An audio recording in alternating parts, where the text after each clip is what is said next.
The hilarious part about this, the people that are introducing this legislator are the biggest hypocrites. These are the people that take private jets around to different areas of the world to discuss climate change implications on you. Disrupt America that I fought for. Weird thing to happen. So as we're witnessing the further disaster of air travel within the Western Hemisphere, take a look at this, because European nations aren't doing well either. But this isn't a Boeing issue. This isn't a coordination issue.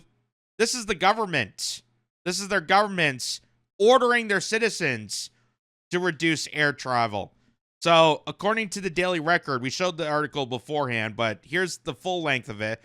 Brits could be banned from going on holiday as carbon passports introduced. A new report has suggested that Brits could be banned from going on holiday as carbon passports are introduced in a bid to slow down climate change.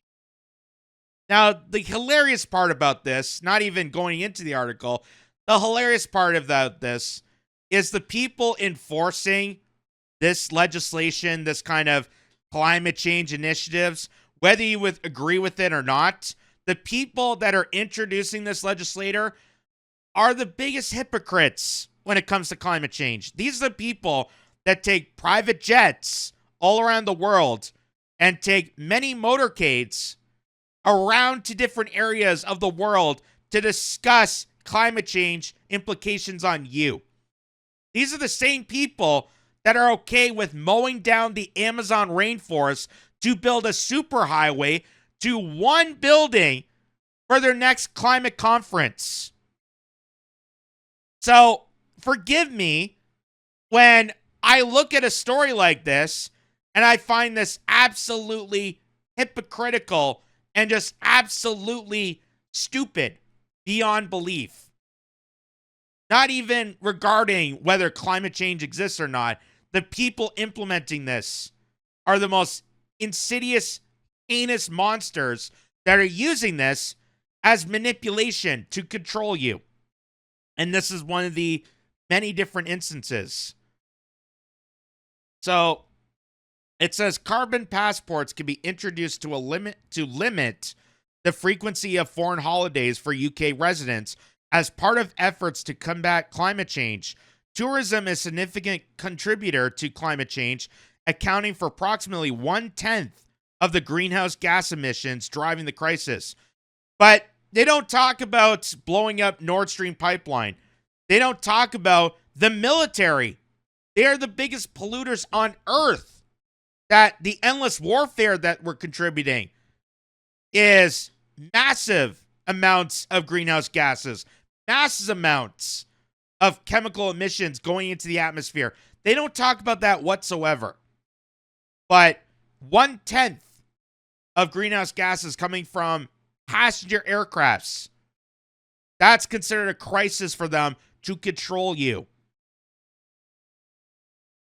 Ross Bennett Cook, a visiting lecturer at the University of Westminster, say the negative impacts of tourism on the environment have become so severe that some are suggesting drastic changes to our travel habits are inevitable.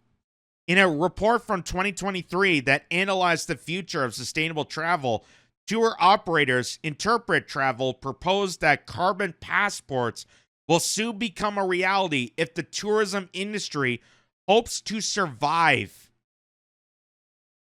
So, like I said, as we're talking about American Airlines crashing and burning, barely making interception, the craziness that's going on in the Western Hemisphere, the European nations are considering restricting people from air travel. And again, leaving out a lot. There's a lot of holes in this story that they're leaving out. But it's all purposely done to, again, manipulate people, claim that this is a climate change proposal, when really it's about a track, monitor, surveillance tool, a mechanism used to control its population. because they're not talking about how their prime minister, how their representatives in the government, they're the ones that are abusing their travel privileges every time they go on a private jet to go someplace. They don't talk about that. They don't talk about blowing up the Nord Stream pipeline. They don't talk about the mass amount of warfare that's spewing emissions constantly into the atmosphere. They never talk about that. But they talk about stuff like this to control you. Ross explained the concept of carbon passport involves assigning each traveler a yearly carbon allowance that they cannot exceed. A similar idea, known as personal carbon trading, was debated in the House of Commons in 2008. The average annual carbon footprint for a person in the UK is 11.7 tons, over 5 times the figure recommended by the Paris Agreement to keep global temperature rise below 1.5 degrees Celsius. The global average is closer to 4 tons and needs to drop to under 2 tons by 2050 to stand a chance of slowing climate change. Well, as we have explored, again, if you look at the data, if you look at over time, not just the last 50 years, but if you look at the time and existence of the planet, we're actually in a cooling phase. We're actually in a cooling effect that's happening right now on the planet.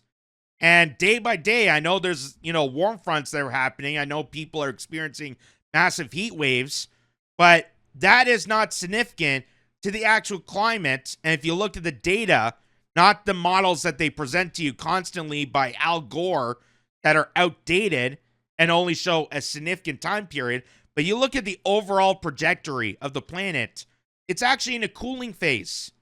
NASA just did a study proving that the amount of CO2 in the atmosphere is a benefit for plants, and we're actually greening the earth.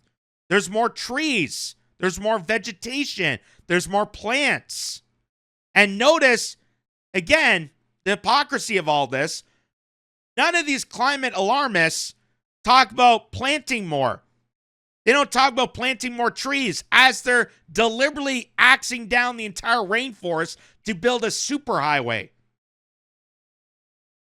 But they're such an alarmed state of panic to say that you have to watch yourself. You have to have a carbon allowance. Just like how in certain states and certain places in North America, they're barring people from using wood-burning stoves. They're barring people from using gas-powered lawnmowers. They're telling you that you have to buy an electric vehicle. They're mandating you to do certain actions, which are very hypocritical. If you really want to combat climate change, you're doing the exact opposite.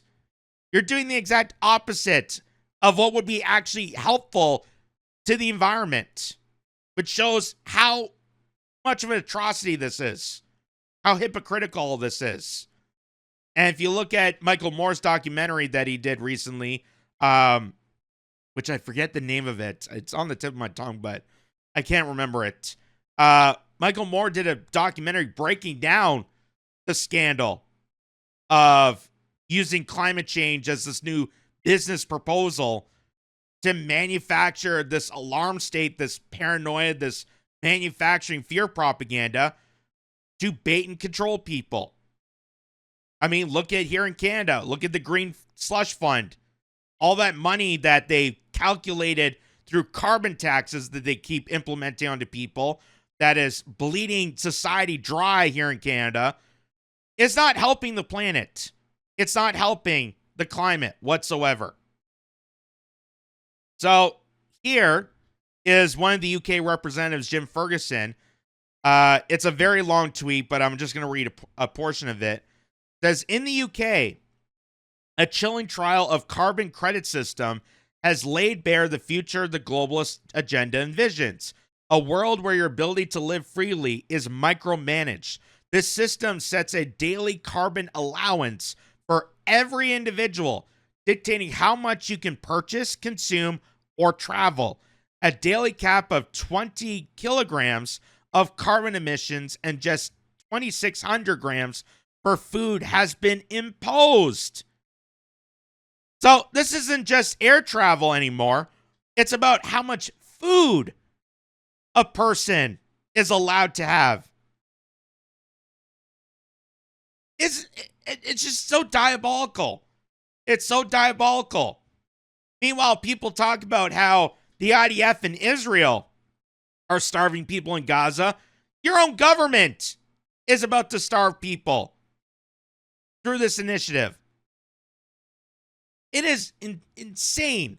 It is insane what is happening. And this is all part of this master agenda plan that all these politicians coordinate with, because a lot of these politicians came up and got groomed ultimately from projects like the WEF. We look at Justin Trudeau. He was a member of the Young Global Leaders Summit at the WEF. Why do you think a drama teacher that barely passed college, dropped out of the 7th grade, and talks like an idiot was able to become prime minister? Was it simply because of name recognition, or is it because it was part of a deeper plan? This is part of it. This is part of it. So watch the testimony here. This is from the UK. Excuse me, my voice is cracking here. So watch the UK announcing this carbon credit system imposing to their own citizens. That is just absolutely hypocritical to everything they claim that climate change is supposed to represent. Watch. I move the motion.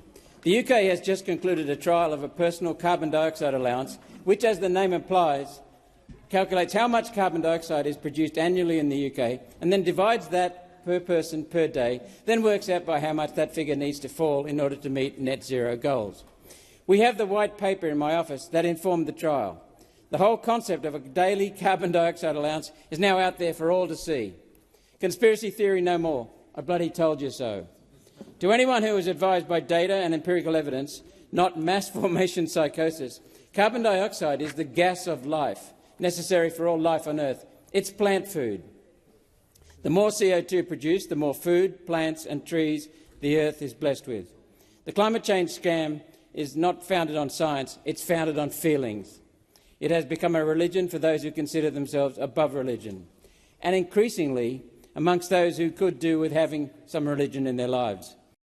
Again, they're making it this black and white issue, just like they did with COVID, that, hey, all these people that are questioning science don't believe in science, and that's why they're bad. No, that's part of science. Part of science is you question things. You question scientific, that's part of the scientific method, is you come up with the hypothesis, you analyze data, you do conclusions, you write up reports. Some people analyze that report and go with it. Some people question those reports, and you do other studies. And other studies have included that if you look at the whole trajectory of the planet, climate change isn't exactly an alarming issue where you have to ban people from traveling, where you're restricting their daily routines, where you're telling them what food they can purchase.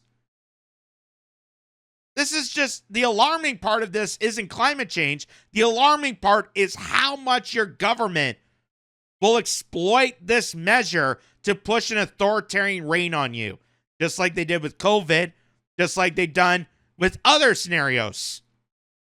So this is all part of the same measure.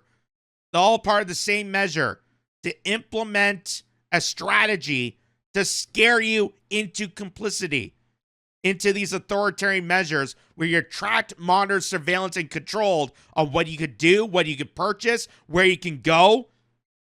All of it comes down to this. All of it comes down to these nefarious plots. Let's see a bit more of this. Australia's agricultural sector, rural communities, $100 billion of agricultural production and hundreds of thousands of jobs are about to be sacrificed on the altar of climate fraud. driven by globalist politicians, directed by parasitic billionaires who will benefit from this criminal enterprise, including Coca-Cola, who sponsored the trial. Coca-Cola is the world's largest producer of plastic, 120 billion single-use plastic bottles each year, holding their toxic sludge and producing 15 million tonnes of carbon dioxide. So their support for Again, do they talk about military pollution? Do they talk about blowing up pipelines? Do they talk about other things that do way more emissions and pollute more to the planet than any average person would do in their entire lifetime? It's amazing that they're focused on me, but not focused on things that actually do more catastrophic damage. Hey, maybe stop nuking and bombing certain areas that cause way more devastation to the planet and the environment than having a gas-powered lawnmower or having cows on a field. Because that's another thing. They want to limit the amount of farmland. That's part of this whole proposal. That's part of all of this. That's why someone like Bill Gates, who is not a farmer, who is not an environmentalist, who never finished college, is able to put himself as the agricultural expert, buy up this farmland, and deal with it in his pseudo reality of transforming farmland into chemical concoction plants. Because they want to control the food supply. They want to control you. Then they're using climate change as that reasoning. They're using that as a scapegoat to put this upon you. So it is so devastating that this is happening all around the world, actually. Not just in the UK, but obviously you see what's happening in Canada. You see what's happening in parts of the United States. You see what's happening in Australia. Happening all over the place. And here's exactly why. As Resist CBDC pointed out, it's not just me saying it. WEF is saying it. Would be a shame if everyone knew. So he highlights the key words that the WEF proposes this. And this is what tricks people into this kind of, feudalist, technocracy, authoritarian measure. So one of them is inclusivity of citizens. You can't opt out. You must participate. So that's how devious these people are. That's how diabolical these people are. That's also why DEI exists. Because isn't it amazing that the most inclusive thing that private enterprises, the WEF, and governments can do, the most inclusive thing they can do is turn everyone to a slave. That's not even a hyperbole. That's literally what's happening. So inclusivity of citizens. You cannot opt out. That's what that means. Personal carbon allowance, meaning that it's going to be a carbon wallet attached to your digital ID, tracking your purchases using a CBDC. So digital IDs that are going to be monitoring you, they're going to track your location, they're going to track your purchases, going straight to private enterprises in coordination with the government to implement these measures. Now, call me crazy, but I would consider that fascism. I consider that fascism. If Adolf Hitler were here today with this technology, would you not think he would do the same thing? If Mussolini was alive with this kind of technology, would he not do the same to his people? This is fascism. And this is coming from a global conglomerate of mastermind criminals. The mafia does control you. And it has influence in the UK Parliament, in the Canadian Parliament, across America, into Australia, and all around the world, into European nations, to do kind of the sinister stuff you couldn't even imagine. You couldn't even imagine. But it's already being introduced. It's already being introduced. And people need to be aware of this. That it has nothing to do with climate change, regardless of whether you believe it or not. It's not the point. It's not the point. Climate change is used as the excuse to implement these horrific authoritarian measures. What it is about is scaring people to complicity, scaring people to comply with being tracked, monitored, surveilled, and dictated by an authoritarian thug. In this case, the UK government, which is coordinating with other governments in parts of the World Economic Forum. Because if they actually gave a damn about climate change, again, plant more trees, invest in farming. Because farms, despite what they say about about cows and methane, they actually do provide a more beneficial service to the environment than having private airliners, than having billionaires with private yachts that travel abroad. They don't talk about that either. They don't talk about the fact that people like Jeff Bezos or Mark Zuckerberg that care so much about climate change have these gigantic yachts that put out more fumes, more pollution, more emissions than any one of us can do in our lifetime. But yet, we're the ones that have to sacrifice. We're the ones that have to suffer. Remember Barack Obama went to Africa and told them that they can't have air conditioning because of climate change? They're the ones that have to suffer, but he's allowed to have a 55-acre estate on Martha's Vineyard. I thought the oceans were rising. Why would you want a location at Martha's Vineyard? Why would you want a big giant estate if you know that the oceans are rising? It all comes into play. It all comes into play to this awful scam that now the UK is really hammering down. And I hope the UK people catch up on this and resist before it comes even closer to people like us and people in the United States. Because don't blink for a second to think that this is just a UK problem. It's happening all around the world. And just minuscule steps away. This has been going on for quite some time. So people need to be alarmed now and be cautioned about this.